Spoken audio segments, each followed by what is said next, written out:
Cet épisode est sponsorisé par NordVPN. Je vous retrouve en fin de vidéo pour en savoir un petit peu plus ou directement sur le lien nordvpn/la poire fendue. Vidéo. Dans un monde qui ressemble à notre 20e siècle, existe une science dangereusement puissante à la limite de la magie.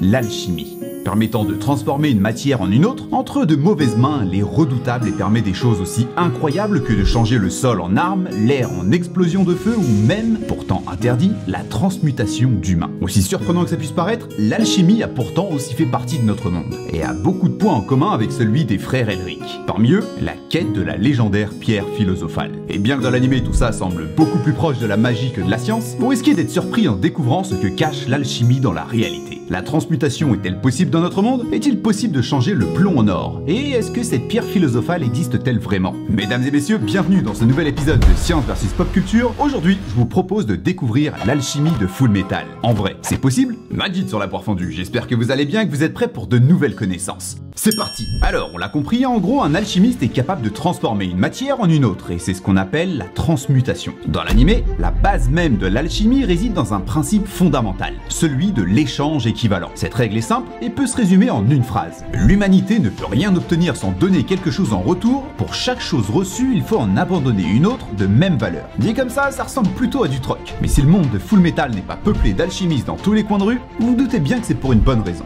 Elle est très complexe à maîtriser. Et pour réaliser une transmutation, va falloir commencer par respecter 3 règles très importantes. Tout d'abord, comprendre et connaître la composition exacte de la matière qu'on souhaite transmuter. Ensuite, vient la phase de destruction. Cette phase consiste à décomposer la matière pour la rendre plus facile à remodeler. Et par exemple, Scar, ce tueur sans pitié et méprisant les alchimistes, s'arrête à cette étape à cause de son seul bras qui l'empêche d'accéder à la 3e phase, la reconstruction. Le matériau décomposé est finalement transmuté. Mais comme je le disais tout à l'heure, l'alchimie est très complexe et ne se limite pas à ça. L'alchimiste doit également être sûr que l'énergie, la masse et les composants soient les mêmes entre le matériau d'origine et celui transmuté. Sans quoi, nos apprentis risquent de s'en souvenir avec de sérieux effets secondaires. Et oui, si vous suivez le manga, vous le savez très bien, une erreur en alchimie peut vite causer de graves blessures, d'horribles mutations ou pire, être mortel. Et ça, les frères Elric ont pu en faire l'amère expérience en frôlant eux-mêmes la mort.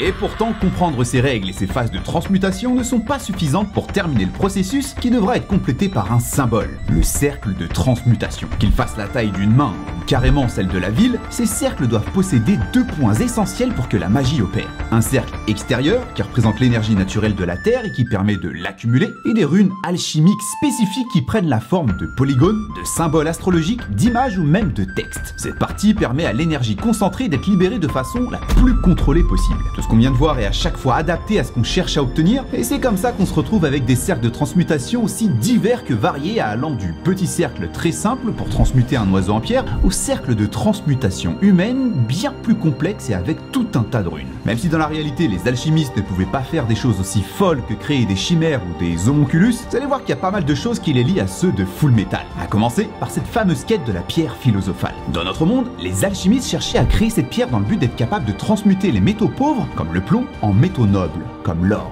Et bien sûr, ça ne s'arrête pas là. Parmi leurs buts ultimes, les alchimistes cherchaient aussi à obtenir la panacée, un remède universel ayant le pouvoir de soigner toutes les maladies du monde. À côté de ça, ils cherchaient aussi l'élixir de vie, qui permettrait de goûter à l'immortalité. Je vois pas la différence. Alors même si tout ça paraît complètement fou et tout droit sorti d'un film, cette quête sans fin aura permis à ces ancêtres de la chimie d'étudier profondément la structure et les transformations de la matière. Et c'est ce qui donnera naissance aux bases même de la chimie et inspiré plus tard le tableau périodique des éléments. En même temps, rien d'étonnant quand on sait que le mot alchimie vient de l'arabe alchimia, qui trouve racine dans le mot grec kémia, et qui signifiait l'art de faire fondre les métaux. D'ailleurs, pendant longtemps, ce terme était utilisé comme parfait synonyme du mot chimie. Et ses origines très variées prouvent qu'elle a été pratiquée pendant très longtemps, mais aussi qu'elle était très répandue à travers le monde. Malheureusement, dans les époques qu'ils ont dû traverser, les alchimistes ont dû faire face aux institutions religieuses, qui les considéraient comme des sorciers. Et pourtant, sans leur travail acharné pour craquer le code de la pierre philosophale, on n'aurait jamais découvert ces choses qui font désormais partie de notre quotidien. Comme par exemple le phosphore découvert par l'alchimiste allemand du XVIIe siècle, Henning Brand. Et quand vous allez voir comment il a fait pour obtenir cette découverte, vous allez vite comprendre qu'il ne reculait devant rien à l'époque. Pour obtenir ce phosphore, il faisait bouillir des litres d'urine pendant des semaines, puis les mélangeait plus tard avec du sable et du charbon.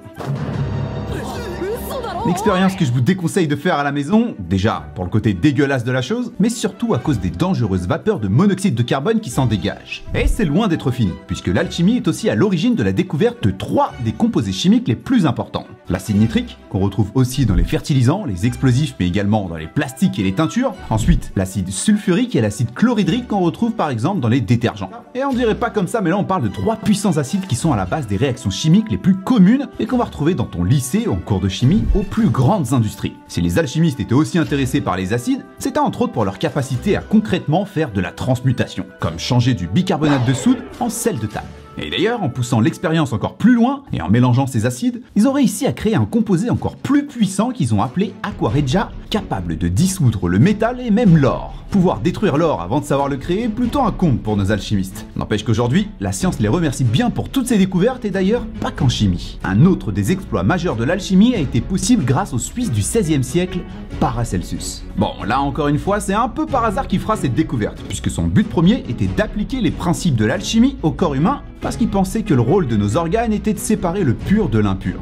Et bien que ça se discute, sans le faire exprès, il inventera la toxicologie. Le fait qu'un produit soit toxique ou non est une question de dosage. Il prouvera alors qu'à faible dose, même des substances à la base toxiques peuvent guérir une personne et à l'inverse, des choses qu'on pensait saines comme l'eau ou l'oxygène peuvent vite devenir toxiques si elles sont consommées en grande quantité. Tout est une question de dosage. Et bien que ce soit le motto de tous les amateurs de coca, pour l'époque, dire qu'un poison n'était pas forcément toxique, c'était une révolution. Toutes ces découvertes révolutionnaires trouvent leurs origines dans la tentative de création de la mythique pierre philosophale. Une pierre qu'on retrouve aussi dans l'animé, mais où son pouvoir est bien différent de ce que nos alchimistes cherchaient à créer. Si les frères Elric sont en quête de cette pierre pour retrouver leur corps d'origine, ce n'est pas pour rien, puisque la pierre aura pour effet d'amplifier les capacités alchimiques au point même de pouvoir ignorer la loi de l'échange équivalent. Cette pierre présente sous diverses formes est en réalité un condensé d'âme humaine sacrifié lors d'une transmutation pour donner le précieux matériau dont la véritable puissance dépend du nombre d'âmes dans la pierre. Mais là où dans Full Metal elle augmente les effets de la transmutation, dans notre monde elle est en réalité censée permettre cette fameuse transmutation d'un élément en un autre, généralement du plomb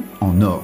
Et bien que ce qu'on appelle pierre philosophale contient le mot pierre, en réalité elle n'avait pas vraiment de forme définie et pouvait aussi bien être une pierre qu'un liquide ou même une poudre. Et au final, peu importe sa forme, la pierre philosophale était à l'origine de toutes les convoitises et de toutes les rumeurs. Comme celle autour de Nicolas Flamel, prétendu alchimiste français du XIVe siècle, dont la soudaine fortune fut à l'origine d'une rumeur sur son succès dans la création de cette pierre mythique. Mais malheureusement, elle n'a jamais existé et on sait aujourd'hui, grâce à la science moderne, qu'il est impossible de transformer le plomb en or avec un simple mélange de matériaux. Et pourtant, il existe bien un moyen. Et ce, grâce à une des technologies les plus avancées de notre monde, l'accélérateur de particules. Dans ces accélérateurs, une particule est projetée à une énorme vitesse avant de percuter de plein fouet une autre particule. Ce qui, pour faire simple, libérera des protons dans le but de lui donner les mêmes propriétés que celles de l'or. Bon, ça fait quand même beaucoup d'argent dépensé pour obtenir quelques microscopiques fragments d'or. Mais c'est malheureusement ce qui se rapproche le plus de la transmutation dont rêvaient nos alchimistes. Mais bon, cachotiers comme ils étaient, ça se trouve les alchimistes ont trouvé la recette magique depuis un bon moment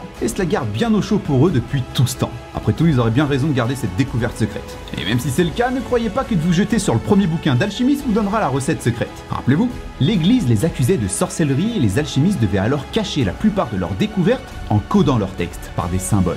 Encore aujourd'hui, les historiens du monde entier tentent de déchiffrer certains textes en vain. Alors avant de jouer les apprentis aides, le mieux à faire est probablement de commencer par la cryptologie. J'espère que cette vidéo vous aura plu. Si c'est le cas, je vous invite à lâcher votre plus gros pouce bleu. Maintenant, comme à notre habitude, c'est à vous de jouer. Entre la vie éternelle, la transmutation des métaux en or et le remède universel, vous auriez choisi quoi? J'attends votre réponse en commentaire. Pour faire cette vidéo, comme pratiquement tous ceux que je crée sur les sciences versus pop culture, je me relance dans les animés que j'avais pas vus depuis un petit moment, ce qui serait pas possible sans le sponsor de cette vidéo, NordVPN. Quand on pense à un VPN, c'est tout de suite eux qui viennent en tête, et c'est pas pour rien. Que ce soit pour sa vitesse de connexion, sa sécurité ou le choix du nombre de serveurs, 5200 dans 60 pays, NordVPN est en plus super simple à utiliser. En pas plus d'un clic, vous serez virtuellement projeté dans le serveur du pays de votre choix pour débloquer ce que vous cherchez à regarder. Et si de ce côté vous manquez d'inspiration, alors laissez-moi vous aider. Shang-Chi, qui a débarqué tout récemment sur Disney+, est déjà disponible dans pas mal de pays comme les États-Unis, l'Italie ou encore l'Allemagne, mais pas en France. Idem pour Eternals, qui sera disponible dès janvier presque partout, sauf en France. Vous l'aurez compris, plutôt que de vous acheter un billet pour les USA, gagnez du temps et de l'argent en téléchargeant plutôt NordVPN. Vous pourrez alors vous localiser aux États-Unis et profiter de tout ce qui n'est pas disponible en France. En un clic, boum, vous l'aurez sous vos yeux. Et si vous hésitez encore, une raison supplémentaire pour le télécharger tout de suite, un abonnement de 2 ans plus 1 mois gratuit et une énorme réduction que je vous laisse le soin de découvrir dans le lien. En plus, il y a 0 risque et rien à perdre vu que c'est satisfait ou remboursé pendant les 30 premiers jours. Par contre, cette réduction est limitée dans le temps, donc faites vite, encore une fois, le lien est dans la description. Merci à NordVPN d'avoir sponsorisé cette vidéo. En attendant, c'est tout pour moi, je vous dis à la prochaine pour de nouvelles connaissances.